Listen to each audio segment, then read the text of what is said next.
Good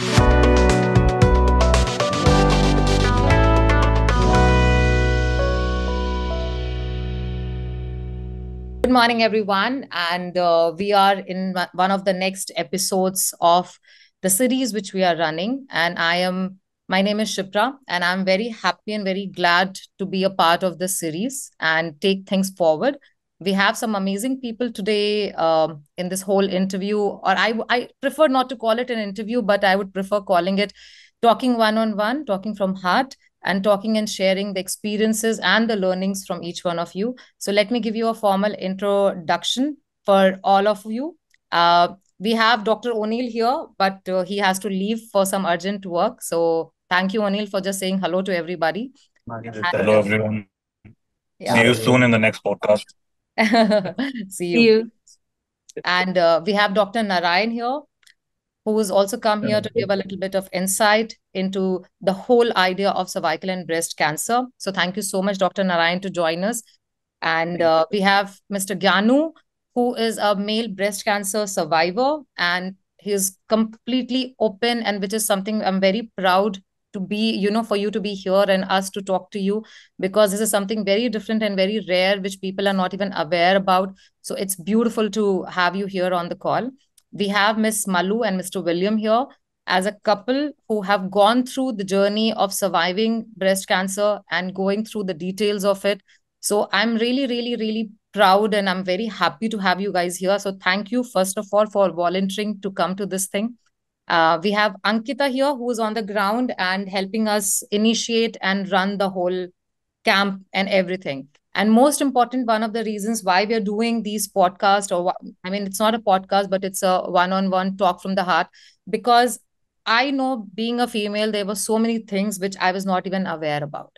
Having doctors in my house, having gynecologists in my house, we never spoke about it because we come from a typical Asian country where people are not that comfortable talking about cancer, talking about breast cancer, cervical cancer, anything. People don't talk at home. And even if you get to know, they're still hesitant. They would prefer females talking to each other or males talking to each other. And I have seen, and recently, 3 weeks back, very unfortunately, but I lost one of my relatives because of cervical cancer. She was quite close to me when I was young, but we were in our own worlds in last 10 years. And suddenly we got to know she was diagnosed with stage 3 cervical cancer. And it took 1 year for the disease to take her. And that was also one of the, reinstating the whole thought process that we have to talk about it. We have to make people aware about it. It is very important for people to know. So based on that, starting from you, Miss Malu and Mr. William, why don't you start with a little bit of how did you got diagnosed? What happened in the initial stage? How was your journey going through this, if you may? Mm. Yeah. And thank you, Shipra, and hi, everybody. And thank you for having us. So I was diagnosed in 2016. I found the lump myself. So I kind of like felt the lump on my left breast for I guess for 2 months. But I was kind of like again, I did not take it seriously because maybe, I was also not aware of anything about breast cancer, obviously, before my diagnosis. But I felt that it's actually growing. So I went to my OB-GYN and actually my OB-GYN did not take it seriously also. I advocated, and in fact I forced her to do an ultrasound because I kind of like gut feel that maybe this lump is abnormal because I have never felt that lump before. So she did, and true enough, she found some calcifications and something suspicious. So she referred me to my current breast doctor, which who promptly did another ultrasound and then biopsy right there and then on the same day we went. And I was diagnosed in 2016 with having breast cancer. So at the time, we didn't know what stage or something because I will still have to go through the hospital and stuff. And but the fact that my breast doctor told me that something came out already of the tumor, meaning it's no longer like isolated to a tumor. She found that maybe there was an opening already. So she quickly told us, me and my husband, so William was there, with me when I went to my breast doctor, and she just said that we have to do things quickly. We have to do an MRI. We have to go to the hospital and see exactly, and we have to remove it very quickly. So kind of like it happened really so fast. So end of Feb 2016, and then in 7 days, we Wow. went to the hospital. We went through an MRI. I went through an MRI, and then I had the surgery 7 days later. So William was pushing me. We can't wait. So he was telling the doctor, we want it to be removed as quickly as we can. And at the time, I was not thinking it was really, well, when you receive a diagnosis, kind of like it shocked me. But my shock was kind of like very short lived, because I think immediately William kind of like told me, okay, we have to do something about it. We have to plan about it and everything. He's an engineer, so basically, and he's a planning engineer. So basically he kind of like told me to, yes, this was the diagnosis and we must have a plan or something. But yeah, so that was my story. The following month, 7 days after, I got the surgery, and then few days after, I was staged after the pathology report came out. So they took out my tumor, and then the pathology report came back with, they also removed 23 lymph nodes just to check, yeah, and one of my lymph nodes had cancer. So that's why my stage was stage 2B. My cancer was stage 2B, and unfortunately, because I had one lymph node that was involved, I had to go through the treatments, which was chemotherapy, radiation, and targeted therapy. So that was the story of my diagnosis in 2016. Yeah, I mean, 8 years. I really wish 80 more years to come, Malu. Honestly. Yes. Yeah, I mean, but it is scary. I know because I've seen it, my helper here, who's been there with me for 17 years, his mother got diagnosed with breast cancer 2 years back.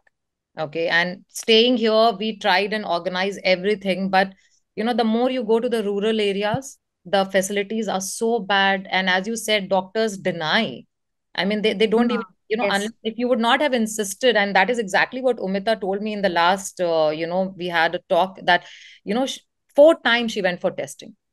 And every time she was sent back, there's nothing, there's nothing. And she said, if this would have diagnosed earlier, maybe, I would have saved going through a surgery. So there are Yeah. so many times in for her also in the rural areas, there was doctors like, okay, go back, there's nothing, nothing. That's it. So very unfortunate. But if I may ask, William, that during all this, as Malu said, you are an engineer, and obviously I can understand. I'm a very organized person, so anything comes to my way, I would want to write down what are the next steps. But being practical is one thing, but going and seeing your wife go through this, mother of your children going through this, and have to manage her emotionally at the same time, manage the home, see the kids, and you have beautiful children. So how was it for you to go through it? What was going on in your mind, that how do I support, and how do I go through this challenge and keep the family together and still keep Malu in the best of their facilities and take this through? What was going through your mind at that moment? Uh, Good morning, good afternoon, good evening, as the case may be, to everyone. I'm Yes. William. Well, when we found out about the diagnosis, and to be honest with you, we are both very afraid. Yeah. My mother died of brain cancer, so I know the Sorry. feeling. And this being a cancer, so we decided to proceed immediately with the treatment.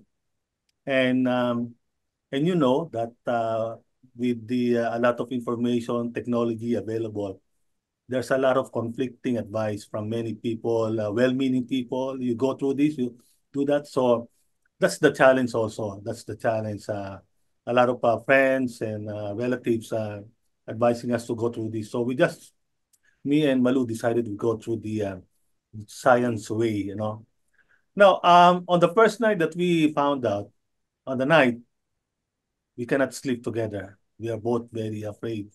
We did not turn off the light in the room. Darkness seems to be something very scary. basically, I made her feel that she's not going to be alone on this journey. I was with her all the time, holding her hands so that she can feel me. I organized her relatives to be with us so that there could be a substitute. For me, I made sure that she will never be alone on this journey. On the day of her surgery, I rented an Airbnb near the hospital because I thought that we will not be allowed to stay 24 hours. And also to change the clothes, you have a place to. So I managed that. I called her family. So we rotated on looking after her. We prayed over her. We have 3 sons. I let them know that their mother is suffering from this illness, and we all decided that we will pray for her and made her feel that she will never be alone on this journey. So those treatments, when I was with her, when the doctor said there's something, so all the treatments, anything that she needs to go and see a doctor, I made her sure that she will not be alone because the fear is there. My wife is a very strong woman, but I felt that she was very, very afraid. And I made sure that she will not be left alone.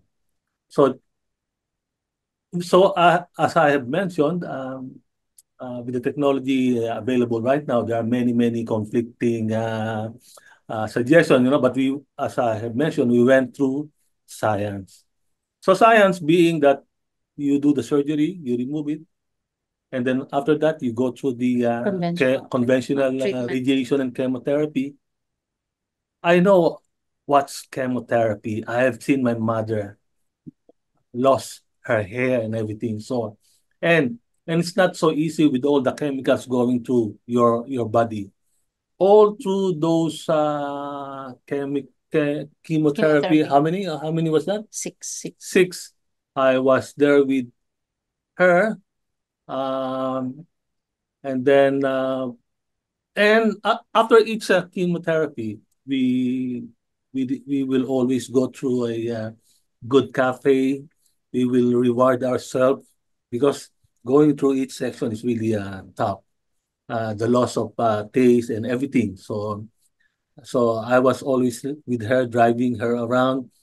Lucky for me, I really have to. I'm also working, so I I have to level with my company and with my immediate supervisor that my wife is going through this, and I have to be there for her during those times. I made it sure that in no other circumstances that I will not be with her. I must be with her. So I made it plain, clear to my boss are very supportive. So all through the treatment process, I was there with her from chemotherapy. So the challenge is so she lost her hair, and we went through the to look for some wig. We tried everything. We were laughing. Oh, this one is good for you. This one is nice for you. So I've seen her, but No, William was the one who always shaved my hair. Mm. So I shaved before the chemotherapy because I didn't want to go through the hair falling situations. I didn't like that. But then after each chemotherapy, it will also grow a little bit, and then he would always shave my hair. And I think that was really good because I think it's someone I know and someone who, sees me without judgment and stuff like that. I think it's very, very important for any women who goes through this that they have that support, and especially if it's their family, very, very important. So basically, we went through the journey together. Yeah. From the diagnosis up to now. She was never left alone. I made her feel that there's always somebody with her through this journey. No, I'll tell you honestly, William, one of the reasons I insisted, and Malou was telling me that, he's not comfortable that much to come. I said, please, if you can try, because as a woman, I'll tell you honestly, first thing, the first, as a woman, I mean, Gyanu is there, so I cannot say that, but any human who gets to know that, okay, you're going through a severe disease or severe illness, the first thing, you don't want to be strong at that moment, actually. You want to be weak. You want somebody to be strong for you at that moment. For that incidence, how much ever strong you are in front of the world, you want to go and say, yeah, I am do. But when you come back to your room, what you said, holding hands, being there, gives you a lot of strength to fight it. And when you are mentally strong because you're emotionally well supported, it makes a hell of a difference in life. I have been there. I've seen, not with the medical conditions, but into a lot of other situations and circumstances. And I really wanted your opinion and your understanding into it, because I know some of my friends who even hesitate to tell their husbands and their brothers that, you know what, I feel I am not feeling okay and I should go and see a doctor.